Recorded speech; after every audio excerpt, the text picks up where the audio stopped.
Oi gente, eu sou a Duda e hoje eu tô aqui para atualizar os livros lidos dos 1001 livros para ler antes de morrer. Eu já comecei uma série de vídeos sobre este livro aqui no canal, mostrei pra vocês detalhes folheando a edição, também contei quais todos os que eu já li em várias partes. Tem aqui uma playlist, eu vou deixar a playlist aqui embaixo caso você queira dar uma olhada. E eu tô aqui então para atualizar o que eu tenho lido nos últimos 2 anos, creio, desde que eu gravei o último vídeo contando os lidos. Eu até achei que tem mais do que eu pensava, porque não era algo que eu estava fazendo propositalmente, né? E é engraçado que na minha lista que eu tinha feito de próximos para ler, só tenho lido uns 4. Achei que nem ia ter o suficiente para compartilhar. Mas aí, com calma, eu fui folhear e descobri outros que eu já tinha lido nesse meio tempo, porque às vezes a gente nem faz ideia que o livro tá aqui. Então vamos lá, que eu tô aqui para atualizar uma pilhinha, que tá pequena, mas já dá para conversar um pouquinho sobre leituras maravilhosas e bem diversas. Vou preparar uma lista na Amazon que vai estar aqui embaixo, tá, gente? Com todos os lidos, mesmo dos vídeos anteriores. Caso você queira dar uma olhada, adicionar na sua wishlist ou mesmo comprar algum desses livros, vocês sabem que utilizando os meus links da Amazon ajudam bastante o canal. E se for novo por aqui, espero muito que goste do vídeo, considere se inscrever, seja muito bem-vindo. E pra quem gostar do vídeo, por favor, curte aqui embaixo, isso ajuda bastante. E deixe seu comentário ao final, me conta se você gosta dessa série de vídeos, o que você achou, se você já leu algum desses livros e dá uma olhada na playlist pra conferir os vídeos anteriores. Bora lá então, gente. Só aquele aviso, né? Eu não tenho a menor pretensão de ler todos os 1001, eu fiz a minha seleção, né? Quem acompanha a playlist sabe que tem toda uma seleção aqui. Os rosinhas, os que eu quero ler e não tenho. Os amarelos, o que eu tenho e ainda não li. E os verdes, o que eu já li. Então, eu acho que é uma forma da gente descobrir novas leituras. Não que a gente precise seguir nada à risca, porque a vida é curta. E a gente tem que ler o que a gente quer, claro, né? Mas já descobri excelentes leituras através do 1001 livros. Vou começar completamente fora de ordem, porque eu acho que nos vídeos anteriores está em ordem cronológica de publicação, tenho quase certeza. Mas aqui tá tudo junto e misturado. Aliás, eu vou começar por um livro que eu não sabia que eu tinha lido. Quem me avisou foi uma pessoa nos comentários, quando eu terminei a série de lidos, ela falou: mas Duda, você leu tal livro e ele tá aí, você não comentou? E foi mesmo. Eu tinha deixado passar sem perceber o livro Xadrez, do Stefan Zweig, que é um autor austríaco. E Xadrez, na verdade, é uma novela presente no livro Novelas Insólitas, que eu já li, que tem vídeo aqui no canal. Eu não tenho livro físico, porque na época eu li pelo Kindle Unlimited, não está mais disponível, infelizmente. E é um livro de novelas do Stefan Zweig interessantíssimo. Xadrez, se eu não me engano, é a última novela deste livro, que eu li há muitos anos e eu ainda lembro bem. É uma novela muito psicológica, muito triste, que na verdade o Stefan Zweig vai abordar diretamente torturas psicológicas e físicas da Segunda Guerra Mundial. E vale lembrar, né, que o Stefan Zweig era um judeu que se exilou no Brasil, ele fugiu, saiu correndo lá da Europa por conta da Segunda Guerra Mundial, claro. E ele faleceu no Brasil, né? Ele tirou a própria vida no Brasil. Então tem aí um fim trágico e toda uma tristeza envolvida. E ele tinha uma admiração pelo Brasil. Ele chegou a escrever um livro sobre o Brasil. Então essa novela Xadrez é uma das... acho que eu não sei se é uma das poucas coisas, mas é uma das coisas realmente que ele aborda diretamente os horrores da Gestapo da Segunda Guerra Mundial. Essa então é uma lida que tava aqui, eu nem fazia ideia, deixei passar porque era só uma novela presente num livro de novelas, mas obrigada à pessoa que lá atrás me avisou. Então às vezes tem até mais do que a gente imagina que a gente deixa passar sem querer. A próxima que eu vou atualizar, agora eu tenho tudo físico aqui, é o Frankenstein, de Mary Shelley, que eu li pela primeira vez com vocês, acho que 2022. Nossa, gente, o tempo passa muito rápido, né? Estamos em 2024, essa aqui foi a primeira leitura do projeto Mulheres na Ficção Científica. Fazia anos que eu queria ler este livro, e Frankenstein é aquela coisa que a gente acha que já sabe, porque já viu em tudo quanto é lugar, em adaptações. Mas o livro é muito mais, o livro trouxe para mim, pelo menos, várias surpresas, um aprofundamento psicológico, moral e ético, sabe, realmente muito além do que eu imaginava, apesar de ser completamente justificado, né, afinal de contas é um clássico, não à toa. E é um livro muito envolvente, que você tem sentimentos conflitantes, sabe? Porque temos aqui o Dr. Frankenstein e a sua criatura, que supostamente é esse monstro aí que todos conhecem como Frankenstein, apesar de Frankenstein ser o nome do doutor. Mas será que essa palavra monstro se aplica de fato? Então tem toda uma questão aqui moral envolvida, sabe? Que deixa a gente com sentimentos muito conflitantes. E claro, eu aprofundei tudo isso no vídeo que tem aqui no canal. Falei muito sobre Frankenstein, a gente conversou bastante, mas realmente esse aqui deveria estar numa lista de livros para todos lerem, independente se você se apaixonar pela história ou não. Eu acho que é daqueles clássicos universais aí que todo mundo tem que ter contato uma vez na vida. Um livro que eu descobri recente que tá aqui nos 1001, porque alguns livros do 1001, que foi lançado, essa minha edição eu acho foi lançada lá por 2010, então de lá pra cá vários livros foram lançados no Brasil e não tínhamos edições antes. E aí aqui no livro eles estão com nomes em inglês, com nomes aleatórios, que nem sempre a gente associa. Então, por acaso, eu tava dando uma olhada e eu descobri que o livro nosso, do Zamyatin, né, deste autor russo, está presente nos 1001. Ele tá no 1001 como Mai. Então, assim, eu nunca ia associar, talvez estivesse como Us. Mas faz sentido também aqui na história, tá? Que nós temos uma distopia clássica que influenciou tantas outras. Aliás, realmente é claro, assim, enquanto você está lendo, que ela teve influência em Admirável Mundo Novo, em 1984. Aqui temos um governo totalitário com um conceito de liberdade aqui completamente deturpado. Lembramos muito daquela frase lá do 1984, liberdade é escravidão. E também aqui não existe esse conceito de indivíduo, né? Aqui as pessoas são meros números, eles exaltam muito a lógica matemática. O protagonista é uma dessas pessoas que também tem muitas convicções ali de acordo com as convenções a qual ele viveu a vida inteira, né? Só que tudo isso vai ser colocado à prova, porque pela primeira vez ele vai se apaixonar, ele vai começar a perceber o seu redor, a sua vida, de uma forma diferente. Aqui temos a chama da revolução, né? Aquele livro que fala sobre as revoluções infinitas. E aos poucos ele vai percebendo, óbvio aqui, que os sentimentos e as emoções humanas não obedecem à lógica matemática. Então algumas coisas aqui vão acontecendo, pequenas revoluções vão surgindo e tudo vai mudar. Além de todo o contexto por trás aqui da escrita do livro, né? O autor pedia autorização para deixar a Rússia, ele escreveu uma carta para Stalin para pedir autorização para deixar seu país. Tem também aqui nessa edição uma resenha do livro de George Orwell, que escreveu sobre. É realmente muito bom. Eu lembro, inclusive, que eu peguei esse livro por acaso na estante, gente. Comecei a ler, assim, bem despretensiosamente, só pra dar uma olhada e quase terminei de uma vez só. Então, às vezes, parece que é uma leitura difícil, né? Um clássico russo, distópico, mas não. Ele é fácil de ler e ele é envolvente. Gostei demais do Nós do Zamyatin. Tenho muito interesse pelas distopias clássicas, tem até alguns na minha lista que eu ainda quero ler este ano. Outro que eu não sabia que tá nos 1001 livros, mais um daqueles que tá com nome diferente, né? Mas que eu imaginei depois quando dei uma olhada na minha lista. Esse é um clássico holandês e fui olhar pelo nome da autora, tava lá O Amigo Perdido, da Hella Haas. Nos 1001 ele está com o título Forever a Stranger, que também faz bastante sentido no contexto da história, e o livro vai narrar de uma forma lindíssima, poética e muito melancólica a amizade entre dois garotos, um deles filho de colonos holandeses na Indonésia, na época da colonização, e o outro um nativo, né, filho de nativos. E esses dois amigos são muito unidos desde o berço, desde antes de nascerem, porque suas mães conversavam também.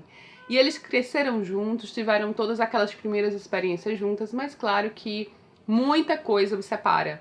E é essa abordagem aqui que o livro vai trazer, como eles são vistos sempre de formas completamente diferentes, mas o que os diferencia, né, já que eles têm todas as mesmas experiências, e aí vem toda aquela questão dos contextos sociais aqui, históricos, que entram no caminho desses dois amigos. Eu achei esse livro lindíssimo, realmente é muito bom, é super rápido, é bem fininho, vira e mexe tá em promoção, tá, gente? Eu sempre compartilho com vocês que o e-book dele entra em promoção e vale a pena conhecer a escrita maravilhosa aqui da Hella Haas em O Amigo Perdido. Temos aqui já um livro inglês, um livro russo e um livro holandês. Agora a gente vai diretamente para a Alemanha, porque é óbvio que Os Sofrimentos do Jovem Werther também tá nos 1001 livros para ler antes de morrer. Esse é daqueles clássicos assim que também, né, tá na lista de muita gente. É um livro publicado originalmente no século XVIII, que fez um imenso sucesso. Na verdade, uma imensa polêmica também quando foi lançado, né? Tem toda uma carga psicológica muito densa aqui, muito profunda. É um livro que vai falar sobre desilusão amorosa, sobre o jovem Werther, né? Logo no início do livro, ele é um jovem muito otimista, que vê a vida de uma forma muito bela, assim, em contato com a natureza. A ambientação do livro é muito boa. É um romance epistolar, então eu sempre acho assim que muitas vezes o romance epistolar nos aproxima muito do personagem, né? Porque ele está aqui escrevendo através de cartas para um amigo, então a gente se sente um amigo, né? Destinatário das cartas. E aos poucos a gente vai percebendo essa idealização de um amor quando ele conhece aqui essa mulher que ele passa a idolatrar e como isso vai agir em seu psicológico. É daqueles livros que a gente já sabe que não vai terminar bem, é dito desde o começo, porque é uma compilação do que aconteceu feita por outra pessoa aqui, e eu já sabia o final dessa história, ainda assim eu consegui me envolver emocionalmente, então gostei demais também. Não foi aquele livro que me marcou como clássico da vida, mas eu achei uma leitura interessantíssima. Eu peguei para ler porque eu estava prestes a viajar para a Alemanha e eu ia conhecer a casa de Goethe, não queria ser a Pousa que ia estar lá na casa do autor sem nunca ter lido o livro dele, né? Então comecei a ler esse aqui, fiz bem porque eu fiquei com muita vontade de ler outras coisas dele e deu aquela sensação a mais durante a viagem. Vocês acharam que não ia ter Brasil? Vamos para o Brasil agora com Ópera dos Nossos do Altran Dourado, autor mineiro. Esse livro foi considerado pelo Unesco como clássico representativo da literatura universal. É um livro muito importante que eu li pela primeira vez em 2022, foi meu primeiro contato com este autor. Aqui nós temos aquelas casas personagens da literatura, também um livro denso, psicológico, que em poucas páginas ele aprofunda bastante, a gente está muito dentro da cabeça aqui dos personagens. Temos uma mulher que vive isolada numa casa, ela cortou o contato com todos da cidade, o único contato que ela tem é através de uma pessoa que trabalha nessa casa com ela, que também a criou, ajudou a criá-la, então ela vive ali muito solitária. Fala muito sobre solidão, sobre como isso age no psicológico, a gente vai entender por que ela se colocou nessa situação e como tudo vai mudar na vida dela a partir do momento da chegada de um forasteiro na cidade. E eu gostei muito da narrativa, sabe? É um livro curtinho, assim, que você dava um tempinho pra ler até, sabe? Daqueles livros que exigiu de mim, mas que ao final eu tive todo o envolvimento e gostei demais. Eu acho que até agora a gente teve um livro de cada país, se eu não me engano. E aí vamos agora para os Estados Unidos com a maravilhosa Ursula Le Guin. Gente, esse é o único livro da Ursula Le Guin que tá aqui presente nos 1001 livros. Me surpreendi, achei que pelo menos teríamos também A Mão Esquerda da Escuridão, que pra mim é o favorito dela, né, o meu favorito, mas faz sentido também que Os Despossuídos está aqui, porque ele é um livro interessantíssimo que vai pensar sobre sistemas políticos, né, de poder aqui, através de dois planetas distantes, planetas irmãos. Um desses planetas, Urras, tem dois grandes sistemas aí de poder, um deles é o capitalista e o outro é o comunista, então obviamente faz referências à Guerra Fria aqui, a época que a autora lançou o livro, então é muito óbvio esse paralelo que ela faz para pensar sobre esses sistemas de poder, e o outro é um experimento anarquista socialista, né? Esse outro planeta Anarres. E a gente vai ver como eles vão se relacionar aqui através de um personagem-chave que será o primeiro visitante depois de 200 anos. Ele sai de Anarres e ele vai para Urras. Úrsula sempre faz praticamente todo um estudo antropológico, né? Ela coloca personagens aqui inseridos em contextos completamente alheios, diferentes de tudo que eles conhecem, de tudo que eles acreditam, contrastes sociais muito grandes, conflitos e jogos de poder que esses personagens vão ter que lidar. Ela já fez isso em A Mão Esquerda da Escuridão e faz novamente de forma interessantíssima e maravilhosa em Os Despossuídos. Um livro muito bom. Tem vídeo também. Aliás, para esse aqui eu gravei 2 vídeos, porque eu gravei vídeo para o canal, para o projeto Mulheres na Ficção Científica, e eu também cheguei a gravar um vídeo exclusivo para o pessoal do Clube Lendo Sci-Fi da Aleph com a Esquilo, então também tem um vídeo meu por lá, tanto desse quanto de Filhos da Esperança. Agora é mais um autor inglês, a primeira repetição, né? Porque lá desde Stefan Zweig, autor austríaco, eu acho que a gente não repetiu nenhuma vez país, e obviamente isso não é proposital, mas com um clássico de ficção científica, de horror, terror, muito psicológico e incrível, um dos meus livros favoritos, A Cidade dos Amaldiçoados, do John Wyndham. Aliás, o John Wyndham tem 2 livros presentes no 1001 livros para ler antes de morrer. Eu tô louca pra ler o outro também, já tenho aqui. E esse é aquele livro que vai trazer o estranho, o perigo, para dentro de uma pequena comunidade inglesa, na figura de crianças, né? Então tem todo um conflito aqui moral também na história, até porque essas crianças nasceram das mulheres da cidade.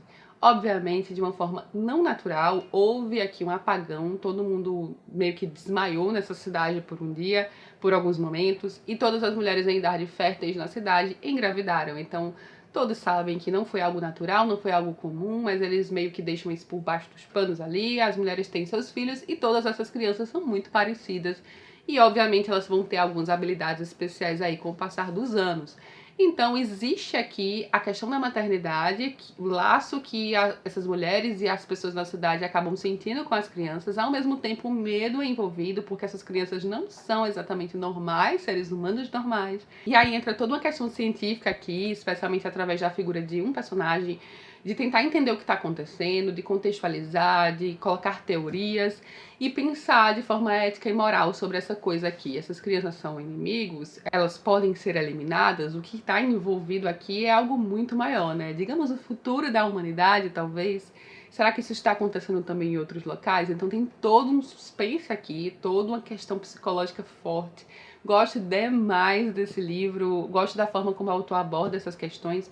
Ele é um livro do seu tempo também, né? A gente pensa aqui também Guerra Fria, aquele medo de algo estranho dentro do familiar, né? Especialmente pós-Segunda Guerra, aí veio toda a questão da Guerra Fria. Eu acho que essa desconfiança, essa apreensão aqui do período histórico que as pessoas estavam vivendo também está presente aqui no livro. Também tem vídeo sobre esse livro. Aliás, tem vídeo de quase tudo que eu mencionei aqui. Alguns vídeos pelo canal, caso você queira ver. E terminamos então aqui a atualização, gente. Que eu saiba, tá? Talvez eu tenha deixado novamente alguma coisa passar. Mas dessa vez foram 8 livros. Tem o 7 Mãos e tem o Xadrez. Então, mais 8 lidos dos 1001 livros para ler antes de morrer. Se vocês quiserem, tiverem interesse, eu posso compartilhar com vocês alguns, sei lá, dos 10 próximos que eu quero ler. Obviamente eu não vou seguir à risca essa lista, né, como eu não venho seguindo, mas com certeza alguns dos livros que eu tenho em mente serão lidos aí nos próximos meses. Isso é um projeto pra vida, sabe? Tem muitos livros aqui que eu quero conferir, muitos clássicos maravilhosos, livros diversos, então é sempre divertido, né, falar sobre esses livros e atualizar listas de leituras. Me conta o que você achou, vou ficando por aqui, espero muito que tenha gostado. Beijo enorme a todos e até a próxima!